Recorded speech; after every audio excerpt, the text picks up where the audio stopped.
নমস্কাৰ, পুনৰবাৰ আপোনালোক সকলোকে মোৰ অন্য এটি ভিডিঅ'লৈ স্বাগতম জনাইছোঁ।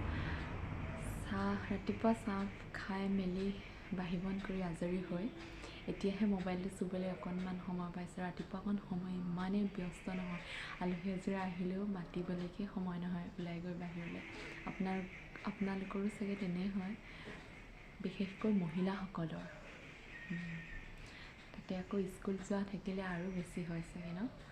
আমাৰ ছোৱালী বাৰু সৰু হৈ আছে আৰু 2 বছৰৰ পিছত তাইও যাব স্কুল। মোৰ চাগে একেই হ'ব আৰু টিফিন বনাব লাগিব। এতিয়া বাৰু টিফিন বনাব নালাগে, তথাপিও তাইলৈ জলপান বনাব লাগে বাৰু।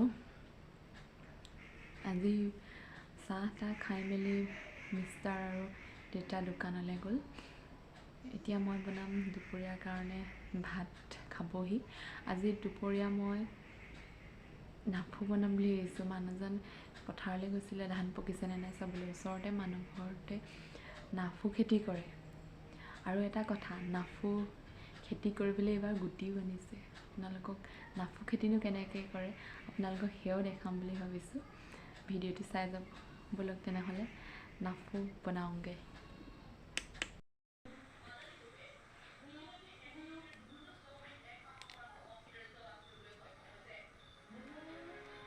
এনেদৰে নাফুটো কাটি লৈছোঁ। গৰম পানী আৰু নিমখত তিয়াই থ'ম অকণদেৰি।